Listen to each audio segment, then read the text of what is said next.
3D, pero no es así. ¿Por qué? Porque la variación va del centro hacia los lados, ¿no? Como ya lo vimos, me parece que estaba por acá. No, no está. Bueno, nuestra variación es una parábola, ¿sí? Entonces, como es arriba es abajo y como es un diámetro, pues va a variar, así como varía hacia arriba, va a variar hacia abajo, va a variar hacia la izquierda, va a variar hacia la derecha. Entonces podríamos tomar la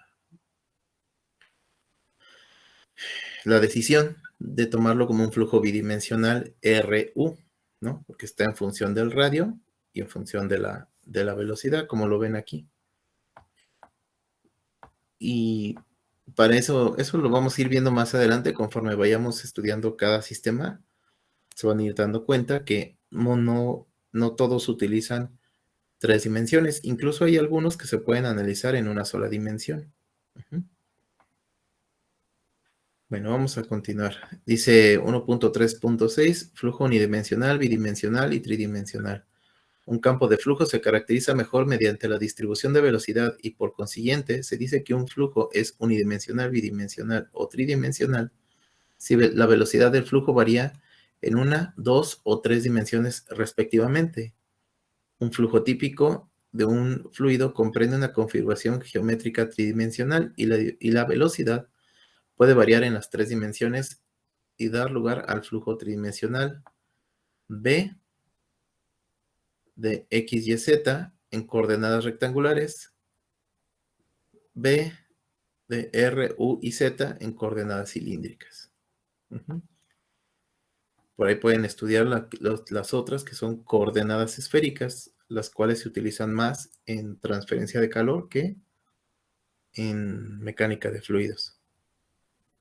También vamos a tener la parte de lo que es un sistema y volumen de control. Esto de aquí es súper importante, pero no tienen una idea así, súper importante que lo tengan siempre súper presente y que se lo sepan a la maravilla, ¿sí? ¿Por qué? Porque todo lo que ustedes vayan a analizar como ingenieros tienen que segmentarlo. ¿Sabes que yo no voy a analizar todo? Nada más voy a analizar lo que está pasando aquí. Llámese bomba, llámese sistema hidráulico. Bueno, el mismo sistema hidráulico lo tienes que segmentar. No puedes analizar todo de un jalón. Tienes que ir analizando del depósito a la bomba, de la bomba, del inicio de la succión de la bomba a la descarga de la bomba y de la descarga de la bomba a la descarga de la tubería. Necesitas hacer un equilibrio entre los sistemas, más sin embargo, siempre vamos a tener la consideración de lo que es un sistema, un volumen de control, las fronteras, alrededores, etc. Y eso es lo que vamos a ver en este tema. Dice 1.4, sistema y volumen de control. Un sistema se define como una cantidad de materia o una región de espacio elegidas para su estudio. La masa o región que se encuentra afuera del sistema se conoce como alrededores. La superficie real o imaginaria que separa el sistema de sus alrededores se llama frontera. La frontera de un sistema puede ser fija o movible. Figura 1.3. Aquí, ¿qué vamos a ver? Bueno, pues vamos a ver una tobera, uno de los dispositivos que van a ver cuando entren a termodinámica aplicada. Vamos a ver que tienes, esto es un volumen de control. Y del lado izquierdo, de forma vertical, vamos a tener la superficie de control a la entrada y superficie de control a la salida. Entonces aquí es a donde van a aplicar su balance de masa y van a decir, la masa que entra menos la que sale va a ser igual a lo que se haya acumulado dentro de la tobera. Esto les va a servir para hacer análisis posteriores de lo que es un compresor, análisis posteriores junto con esta parte de aquí, que también representaría más o menos un compresor. Ya les va a servir para estudiar pues su ciclo de refrigeración, ciclo de vapor y ciclo de gas. Entonces es muy importante que siempre tengan entendido cómo debe de ser su frontera. En este caso, aunque hay paso de la masa a través de las caras laterales, podemos ver que en las diagonales no hay paso de materia. Entonces, ¿qué vamos a decir? Que el sistema es un sistema abierto porque permite el paso de la materia y de la energía. Sin embargo, eso no implica que nuestra frontera sea móvil. Aquí en nuestro caso, nuestra frontera es sólida, y se le llama frontera real. Y estas paredes por las cuales nosotros vamos a hacer nuestros cálculos para decir qué está entrando y qué está saliendo son fronteras imaginarias. En este otro ejemplo, dice volumen de control con frontera real y frontera imaginaria. Y el otro es volumen de control con frontera móvil y frontera fija. ¿Por qué va a ser móvil? Bueno, porque lo que estamos analizando no es nuestro volumen como tal. Nuestro volumen de control está supeditado a una masa, a una sustancia. Y por eso decimos en los ejemplos de termo, ¿no? Que dicen, se comprime un gas hasta tanta temperatura o hasta tal presión. Entonces, eso quiere decir que lo que estamos analizando ahí adentro del cilindro no es el cilindro, sino es nuestro gas. Por eso nuestra frontera puede ser móvil. Cuando nuestra frontera no se mueve, significa que sí estamos analizando lo que sucede en el dispositivo, en el volumen. Cuando la frontera se mueve, lo que estamos analizando es nuestro fluido. Y quiero que vean que tiene frontera móvil, que es la parte de arriba, y frontera fija, todo lo demás, ¿no? Y que vean que también aquí está viendo un paso de masa y de energía. Dice, la frontera de un sistema puede ser fija o movible, y nótese que la frontera es la superficie de contacto compartida, tanto por el sistema como por los alrededores. Hablando en términos matemáticos, la frontera tiene un espesor cero y de este modo no puede contener masa ni ocupar algún volumen en el espacio. Se puede considerar que los sistemas son cerrados o abiertos dependiendo si se elige un volumen en el espacio fijos para el estudio. Un sistema cerrado, también conocido como masa de control, consta de una cantidad fija de masa y ninguna masa puede cruzar su frontera, pero la energía en forma de calor o trabajo puede cruzar la frontera. El volumen de un sistema cerrado no tiene que ser fijo, porque como saben los gases, pues se pueden comprimir o expandir, ¿no? Entonces, bajo esa premisa, pues entonces el volumen puede variar. Como un caso especial, cuando no se permite que la energía cruce la frontera, se conoce como sistema aislado. Eso quiere decir que se va a conservar la energía. Ese tipo de sistemas son muy comunes cuando ustedes están hablando de calefacción o de ese tipo de temas a donde les interesa a ustedes que la cantidad de energía dentro de una habitación no disminuya. ¿Para qué? Para que no se enfríe, ¿no? Para que no se da calor a los alrededores. ¿Hasta aquí alguna duda de este importante tema de frontera, sistema, alrededores? Noten que aquí nuestro sistema que estamos eligiendo es un volumen de control. Y yo les dije que a través de donde va a estar entrando y saliendo la materia, le vamos a llamar superficie de control. Dígame, compañero, me iba a decir algo. No, profe, todo bien. Bueno. Otro concepto que tenemos que entender es qué es un medio continuo. Dice, en la fase gaseosa, la materia está formada por átomos espaciados con amplitud. Sin embargo, es conveniente descartar la naturaleza atómica de una sustancia y verla como una materia homogénea y continua, sin agujeros, es decir, un medio continuo. La idealización del medio continuo permite tratar las propiedades como funciones de punto y suponer que esas propiedades varían de manera continua en el espacio, sin discontinuidades por salto, como lo indica la figura 1.4. Ah, miren, ya se trabó el Word. ¿Y vieron qué gacho? Pero lo podemos explicar. ¿A qué se refiere esto? Esta incertidumbre macroscópica Pues se debe a errores más del tipo de instrumentación. Pero cuando pasamos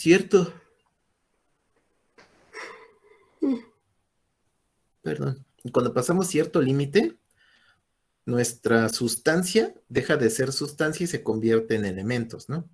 Vamos a poner un ejemplo.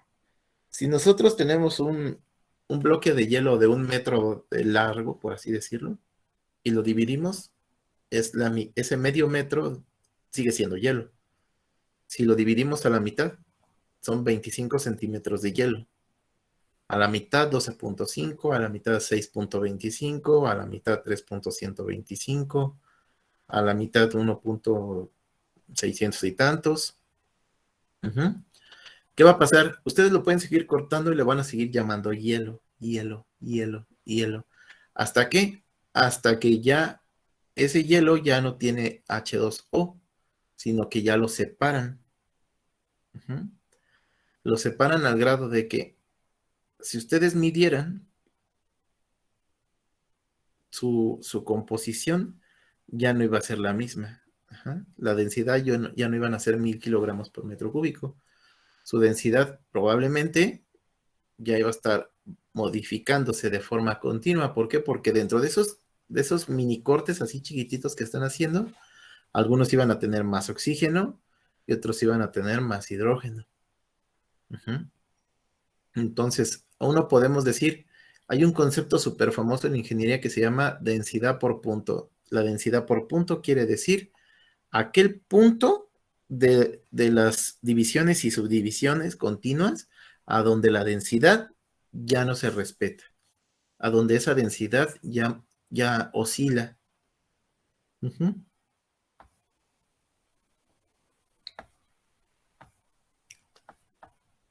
A todo dar el Word. Déjenme cerrarlo y volverlo a abrir. Espérenme.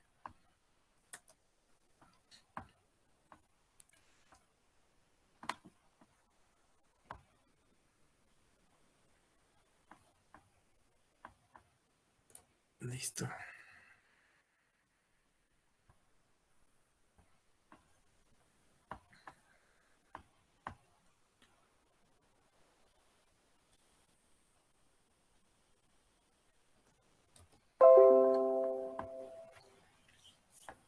Ya quedó, ¿no? ¿Ya vieron? Entonces, la variación de la densidad al reducir el volumen no debe de cambiar. Ya en el instante en el que cambia, ahí ya fue, ¿no? Entonces ahí podemos decir que es densidad por punto. El medio continuo también involucra que nosotros sepamos, por ejemplo, cosas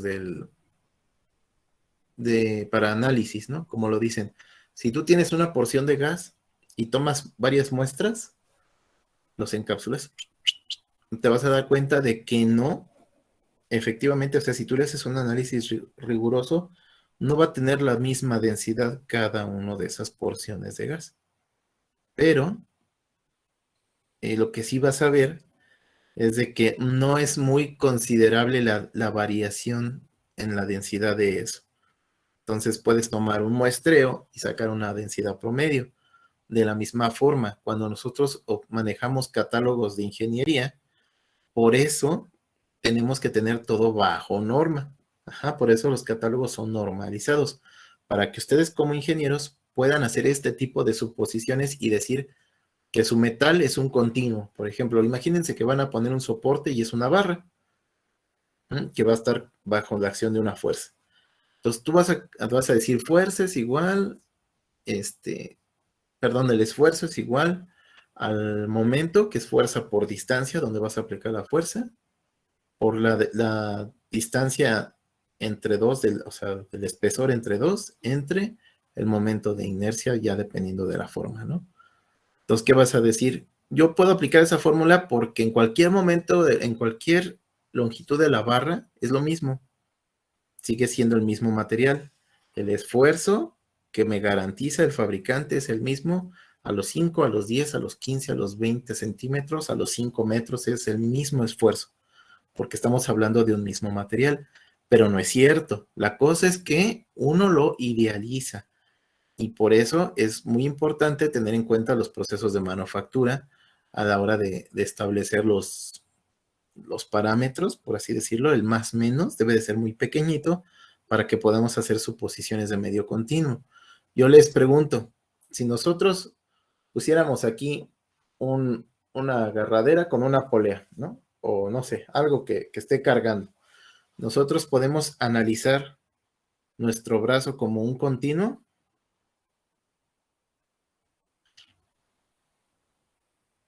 ¿Quién me dice?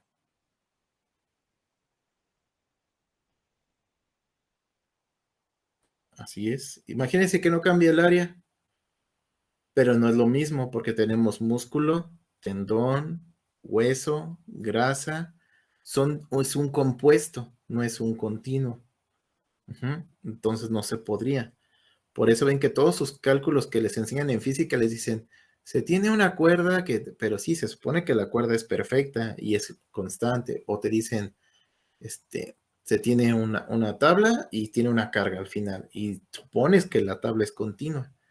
Entonces, todo lo que se estudia o todo lo que estudiamos es muy fácil porque hacemos muchísimas suposiciones.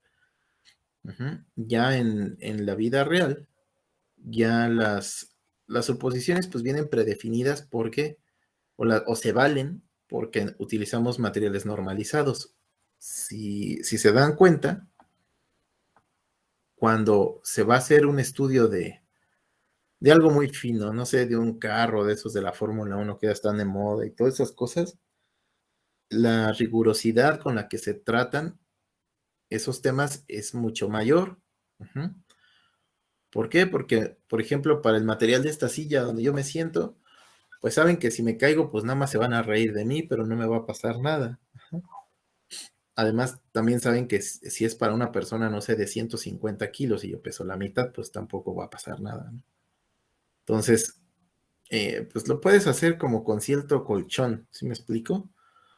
Y también por eso, si alguno de ustedes se interesa en el área de la manufactura y llegan a llevar diseño de elementos de máquinas conmigo, se van a dar cuenta de que cuando tú haces tu cálculo, tú dices, tengo una fuerza a la que va a operar, digamos, 10 toneladas.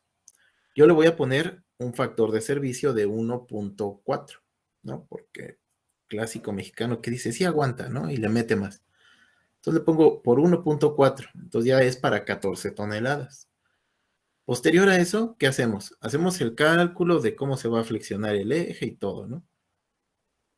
Ya nos queda esa parte y ahora ¿qué vamos a hacer? Pues nos da una fuerza y como fuerza es igual a ese esfuerzo igual a fuerza entre área, por lo tanto fuerza es igual a esfuerzo por área. Entonces, si ya tenemos la fuerza que vamos a tener y ya tenemos el esfuerzo porque viene del material, vamos a tener el área. Ajá.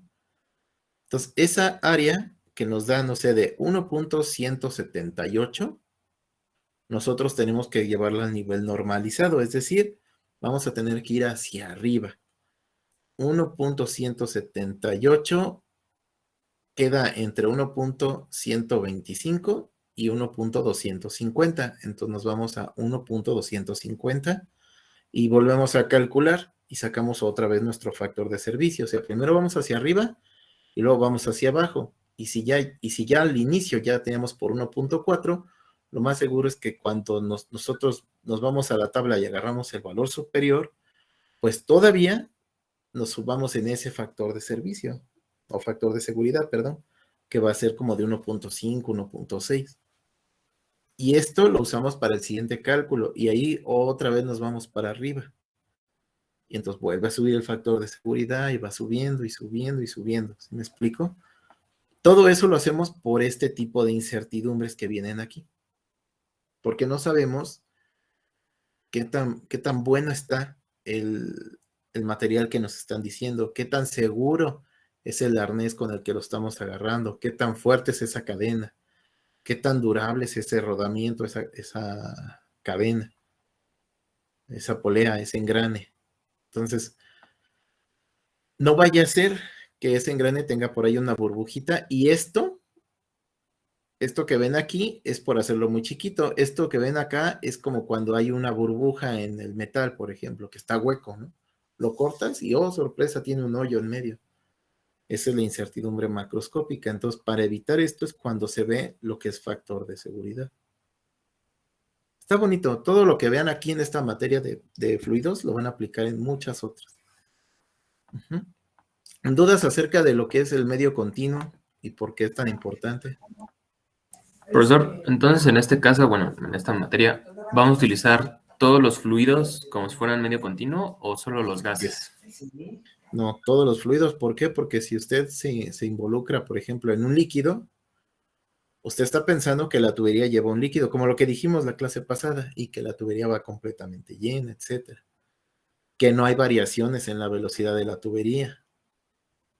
Uh-huh. O sea que si está pasando 5 litros, no hay momentos en los que pasa 4.9.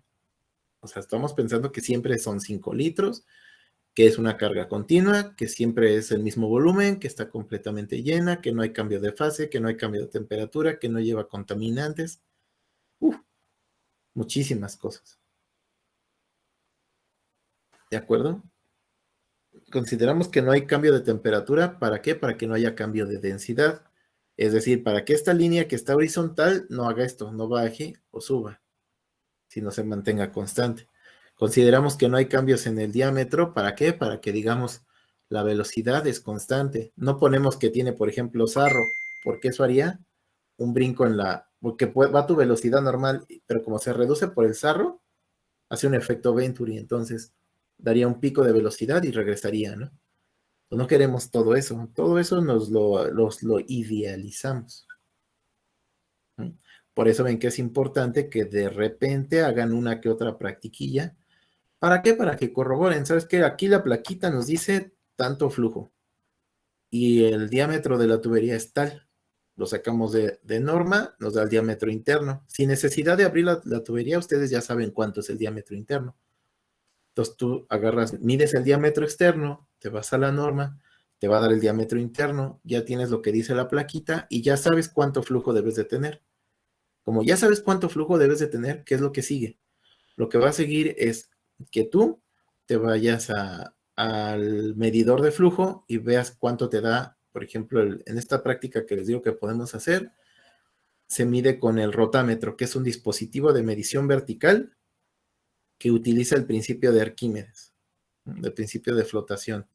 De ahí nos vamos y medimos en la parte de arriba el mismo flujo, sin afectar nada, el mismo flujo, medimos con placa de orificio y con tubo Venturi. Ambos métodos son basados en el método de la obstrucción. ¿Esto para qué nos va a servir? Bueno, nos va a servir para medir la caída de presión que hay y en función de esa caída de presión podemos decir cuánto flujo hay. Si está pasando muy poquito líquido y se enfrena con algo, créanme que ni se va a enfrenar, lo va a rodear suavemente. La caída de presión va a ser súper chiquita.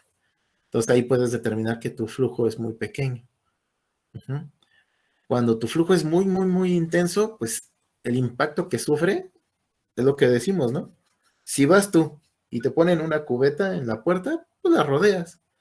Si vamos corriendo 200 personas, pues nos vamos a tropezar y se va a hacer un atascadero, ni siquiera vamos a poder ya para salir de la puerta, ¿no? Se va a caer uno, el otro encima y se va a hacer un muro de 2 metros de personas ahí tiradas.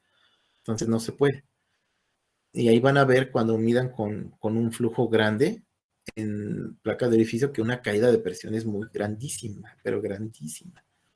Entonces, por eso es importante la parte de la experimentación. Porque aquí lo vemos, lo hacemos un cálculo y nos vamos y comparamos en dónde está el error. ¿No? Porque siempre va a haber una diferencia. La cuestión está en que ustedes como ingenieros tienen que determinar si la diferencia es o no significativa y a qué se debió. Nada más. La fábrica, las empresas no los necesitan absolutamente para nada. ¿Por qué? Porque ellos ya tienen 30 años fabricando u operando. Los operadores son los técnicos, ellos son los que meten las manos. Entonces, su labor de ustedes es, se apagó. Ah, caray. Inge, ¿por qué pasa eso? ¿Sí me explico? Esa es su función, decir, mira, yo pienso que lo que pasó fue esto, esto, esto. Y como son varios, cada quien da sus hipótesis, las sustentan, obviamente, y el supervisor lo que va a hacer es, el mejor sustentado es al que le va a decir, a ver, pásale. Entonces, ahora sí, ustedes proponen, no necesariamente lo tienen que hacer. ¿Sabes qué? Yo digo que necesitamos poner como lo que les dije, una tubería más delgadita. A ver, vamos a poner una tubería más delgadita. ¿Por qué? Porque es la solución más económica, ¿no? A ver, la ponemos, mira, así quedó. Entonces, ese tipo de cuestiones, a lo mejor el técnico sabe, ¿no? Que la tubería más pequeña requiere menos fuerza de una bomba y por lo tanto puede ser más pequeña. Pero imagínense que quieren suministrar el mismo caudal, entonces ahí es a donde ustedes ya van a empezar a decir, bueno, como ya nos da la altura, pues ahora vamos a crear un ramal, entonces vamos a conectar dos bombas, pero en vez de conectarlas en serie, para que nos dé el doble de altura, las vamos a conectar en paralelo para que nos dé el doble de gasto en vez del doble de altura. Ese tipo de soluciones y el por qué son las que ustedes como ingenieros tienen que dar.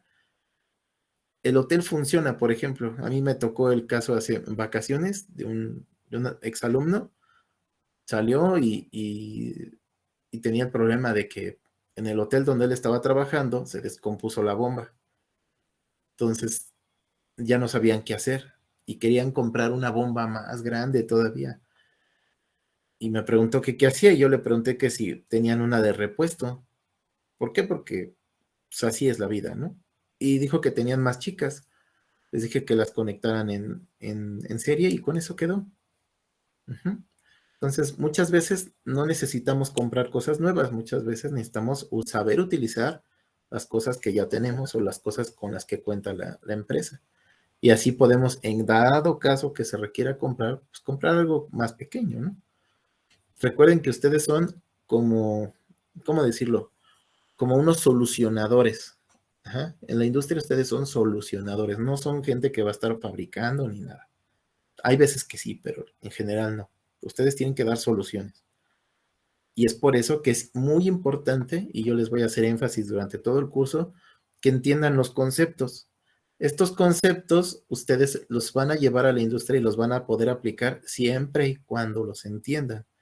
Esto de la incertidumbre es, como les digo, es una falla que hay, pero no la hay. O sea, es muy difícil que esto suceda.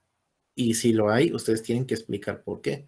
Por ejemplo, en una fundición, si tienen una burbuja, uh-huh, ¿por qué se da? Si tienen un mal acabado superficial, ¿por qué se da?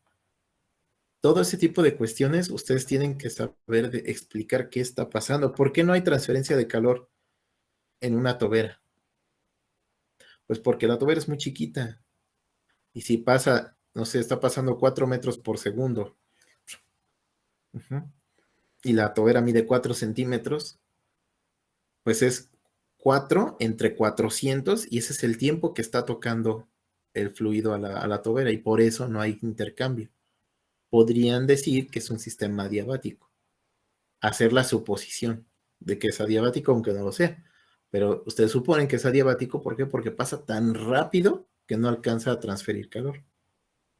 Tal vez se caliente, sí, pero ¿cuánto? ¿5, 10, 15 grados? Si va a trabajar un minuto, pues sí se pierde energía. ¿Cuánto? Una nada. Se pierde más si ustedes abren la llave del agua caliente para lavarse las manos, ¿no? Entonces, tienen que saber dar las respuestas fundamentadas. Por eso en el examen, cuando yo les deje un ejercicio, ustedes tienen que poner las suposiciones. Cada suposición que pongan, o más bien cada suposición que les falte, les voy a ir quitando calificación. Uh-huh. Suponemos tubería completamente llena, suponemos variaciones nulas en la temperatura, suponemos, porque todos esos suponemos, no vienen en los solucionarios de Internet. Entonces ustedes pueden buscar el ejercicio, ya viene resuelto, eso no lo voy a calificar, lo que voy a calificar es sus unidades, sus suposiciones, el procedimiento de cómo van desde una ecuación grande llegando a una ecuación pequeña, cómo explican su resultado, porque hay mucha gente que te pone 370 joules. ¿Qué? ¿Esto qué? No, pues tiene 370 joules que simbolizan el trabajo generado de la, o sea, por el calor emitido hacia la máquina, ¿no? O el calor suministrado nos da un trabajo de salida de 370 joules. Si se metieron 300, 400, pues significa que hubo una pérdida de tanto. Entonces hay que dar respuestas buenas, respuestas de ingeniería. Y si ya no hay dudas, pasamos a propiedades, jóvenes. Propiedades. Otra cosa muy importante con la que van a estar hasta que terminen su doctorado, los que vayan a hacer doctorado. Propiedad. Cualquier característica de un sistema. Así, tal cual. ¿Vale? Fácil. Por ejemplo, si tu sistema tiene temperatura, propiedad. Si tu sistema tiene viscosidad, propiedad. Si tu sistema tiene, no sé, temperatura, propiedad. Si tu sistema tiene intensidad luminosa, propiedad. Si tu sistema tiene corriente, propiedad. Todo va a ser una propiedad. Pero para nosotros y para el curso que estamos viendo, pues manejamos presión, temperatura, volumen, masa, densidad, peso específico, volumen específico, viscosidad, viscosidad cinemática, viscosidad dinámica. ¿Qué más? ¿Qué más? Altura energética, que vamos a ver qué significa, que es como cuando una bomba te dice que eleva el agua a 20 metros. Entonces la fricción le resta energía. Como estamos manifestando la energía en forma de metros, pues las pérdidas por fricción también las vamos a manifestar en metros. Pero eso ya es en la última unidad del curso, que tal vez no la dé como la última unidad, ¿eh? No es, como no es aquí hay que aprovechar eso, que la mayoría de las unidades de este curso no están vinculadas. Entonces, al no estar vinculadas, puedo dar la 1, la 3, la 5, la 2, la 9, la 6. Entonces, no hay mucha falla. Y sobre todo el curso, quiero que lo entiendan, el curso no es difícil, el curso es fácil. La falla va a estar en que no entiendan cuál es la diferencia, por ejemplo, entre una intensiva y una extensiva y lo anoten mal en el examen. Miren, dice, algunas propiedades conocidas sobre la presión P, la temperatura T, el volumen V y la masa M. La lista se puede extender hasta incluir unas menos conocidas como viscosidad, conductividad térmica, módulo de elasticidad, coeficiente de expansión térmica, resistencia eléctrica e inclusive velocidad y elevación. Se considera que las propiedades son intensivas o extensivas. Las propiedades intensivas son independientes de la masa de un sistema, como la temperatura, la presión y la densidad. Las propiedades extensivas son aquellas cuyos valores dependen del tamaño o la extensión del sistema. Y vamos a poner un ejemplo. Si nosotros tenemos 1 kilo de jamón, así bien calientito sacado del micro, a 80 grados Celsius, y yo lo corto a la mitad, ¿a cómo va a estar de temperatura este jamón y el jamón de acá? El medio kilo y el medio kilo. ¿Cómo van a estar? Iguales, ¿no? Nomás lo partió. Así es. Entonces, la temperatura no es una propiedad extensiva, no depende del tamaño. Pero en cambio el peso sí depende del tamaño. Si tú lo partes a la mitad, ya no es 1 kilo, sino sería medio kilo. Pero si tú tienes el jamón de 1 kilo a 80 grados y lo partes a la mitad, no por eso va a bajar a 40 grados el jamón, sino va a seguir a 80 grados Celsius. Entonces, ¿qué quiero que entiendan? Que si ustedes, por ejemplo, están sentados en, no sé, se me ocurre en la banca de un parque, ¿no? Y no porque se sienten en su cuarto, ya es menos. La presión se va a mantener. Entonces hay muchos que son producto del tamaño y otros que no son producto del tamaño. ¿Y cómo vamos a identificar? Cuando nosotros escribimos con letra mayúscula, significa que es una propiedad que depende del tamaño. Vamos a ser claros. Por ejemplo, el volumen depende del tamaño. La masa depende del tamaño.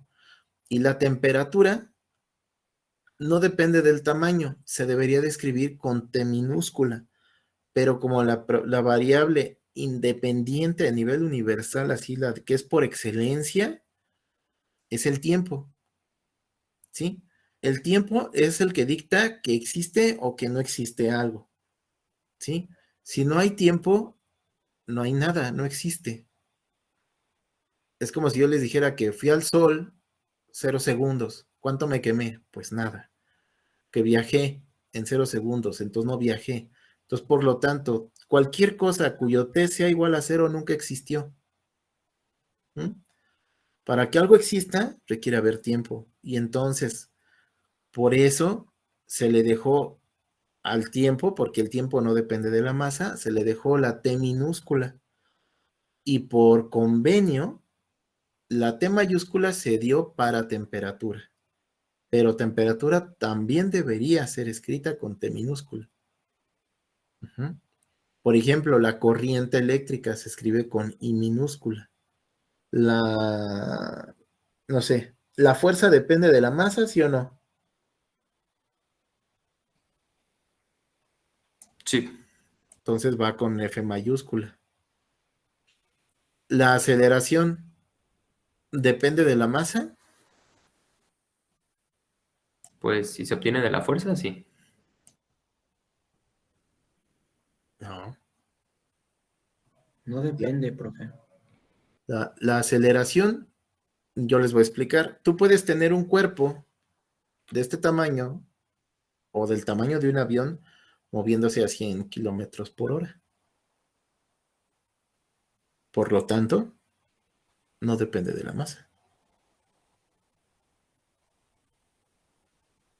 Tus vehículos pueden ser rápidos o lentos, independientemente si son chicos o son grandes.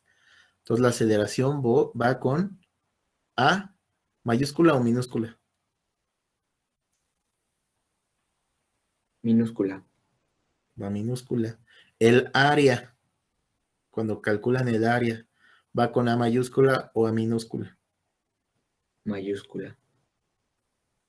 Al igual que diámetros y perímetros y volumen van con mayúsculas. Ujú.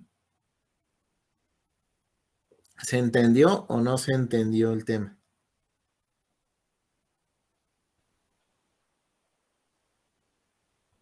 Sí, solo que nosotros vamos a usar esa convención de extensivas con mayúscula e intensivas con minúscula. O Sí. sí, Sí, no, de hecho lo van a ver en los... De hecho aquí yo digo que la presión está mal, ¿no? Pero bueno, esa debería ir con minúscula. Voy a checar bien, porque la presión, como les digo, al cero, es que presión es igual a fuerza entre área. Entonces la presión depende del área y el área es extensiva. La fuerza, como dice el compañero, si depende de una aceleración, que es en este caso es la gravedad se escribe con minúscula o con mayúscula.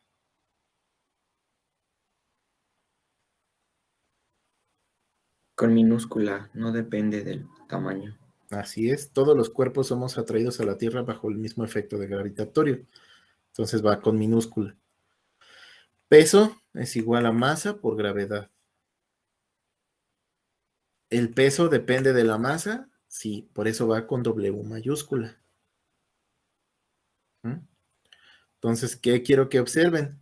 Que hay otro tipo de propiedad, la cual se llama específica.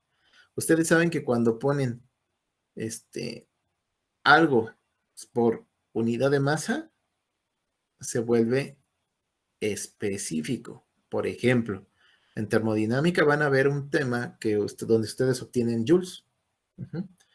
Pero como son cientos de miles, obtienen, no sé, 200,000 kilojoules. Pero como eso no te dice nada, necesitas siempre como ingeniero poner todo en términos que sean fácilmente asimilables. ¿Eso qué quiere decir? Si yo a alguno de ustedes llego y les digo, ¿sabes qué? Tú estás perdiendo 200 pesos al día. O estás perdiendo 200 pesos, ¿no? De energía. No te dice nada. O sea, te dice que estás teniendo una pérdida. Y quizás, si tienes tu recibo y sabes a cómo te están cobrando el watt, puedas hacer un recálculo inverso y transformar esos pesos a watts. Si yo te dijera, en este lavabo, por cada segundo pierdes tantos pesos. Entonces ya entendí. Lo que no debo de hacer es usar este lavabo. ¿Por qué? Porque me va a costar dinero cada vez que yo abra la llave. De la misma forma, en ingeniería, a mí no me sirve saber que estoy gastando tantos miles de joules. ¿Por qué? Porque mi sistema no trabaja por eso. Mi sistema trabaja con un combustible, con kilogramos. Con kilogramos de material. Desde la impresión 3D tiene kilogramos. ¿Sí? Tienen su rollito con este plástico para la impresión. No sé, Filamento. el filamento, los tanques ¿cómo se llama? De los vehículos también tienen cierta masa, ¿están de acuerdo? Entonces, ¿a ustedes qué les dicen? Cuesta tantos pesos, tantos litros. No les dicen, le lleno el tanque por tanto, porque eso no te dice nada, no sabes si el tanque es chico o es grande. O sea, a ti lo que te interesa es por litro. Todo lo que hagan va por unidad. En este caso no le ponen por kilo, sino le ponen por litro. Pero ustedes pueden ver que sería un costo específico. ¿Por qué? Porque está especificado. Tantos pesos por tantos litros. Entonces, de la misma forma, les digo, ahí lo que analizamos en termos son kilojoules por kilogramos. Entonces, vuelve energía específica.